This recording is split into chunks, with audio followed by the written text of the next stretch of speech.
Breaking this morning, the King's speech. To my darling Mama, thank you. Thank you. Charles honours his mother, the Queen, vowing to serve with loyalty, respect and love. That promise of lifelong service I renew to all today. The new monarch's first big move. William and Kate, now the Prince and Princess of Wales. The country whose title I've been so greatly privileged to bear during so much of my life. And extending an olive branch to Harry and Meghan. Arriving at Buckingham Palace overnight for the first time as sovereign, to a sea of flowers and mourners, one offering condolences with a kiss on the cheek. An outpouring of grief, the eyes of the world watching as thousands pack St Paul's Cathedral to show their respects.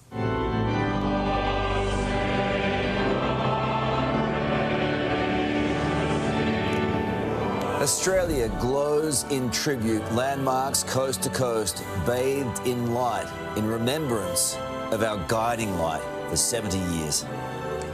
This morning, what happens now as the UK, Commonwealth and the world mourn the death of Queen Elizabeth II?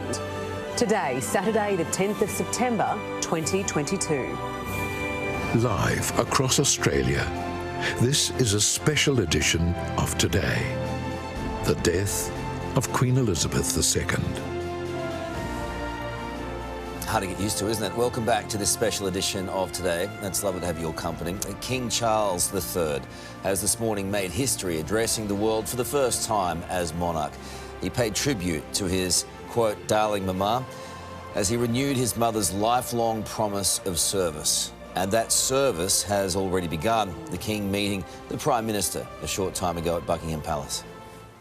But it's been so touching this afternoon when we arrived here.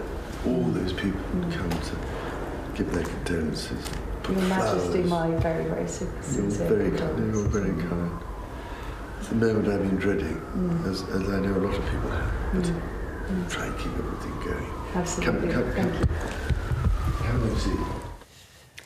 Earlier, His Majesty was greeted by thousands as they lined the streets outside Buckingham Palace. This is a live shot of London now, where it's just gone past 10 p.m.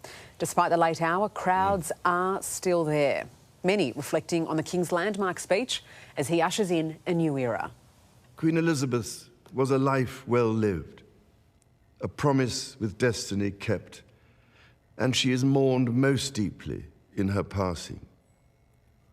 That promise of lifelong service I renew to all today. Alongside the personal grief that all my family are feeling, we also share with so many of you in the United Kingdom, in all the countries where the Queen was head of state, in the Commonwealth and across the world, a deep sense of gratitude for the more than 70 years in which my mother